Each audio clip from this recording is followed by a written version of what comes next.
Hello, today we'll be learning how to log into Little Sponges using Clever. Let's get started. There are two ways to do this. The first way we'll access through the website. So here we have the Kainaloo Elementary School homepage.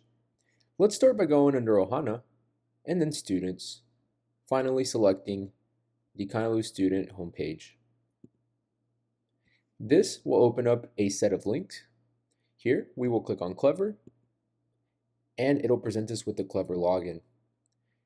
Alternatively, we can also go from Google, which might be an easier way to access. Here we can simply search for Hawaii Clever Login, and it will be that first search result that says Hawaii Department of Education.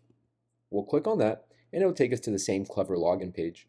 Here, students will log in with either their username or password, which is their student ID, or if they have a Clever badge, they can also click on that and scan their badge using the camera.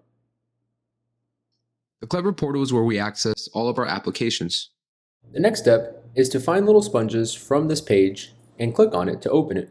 Once selected, Little Sponges will open and the students will be presented with their course. Thank you for taking the time to learn how to access Little Sponges from Clever.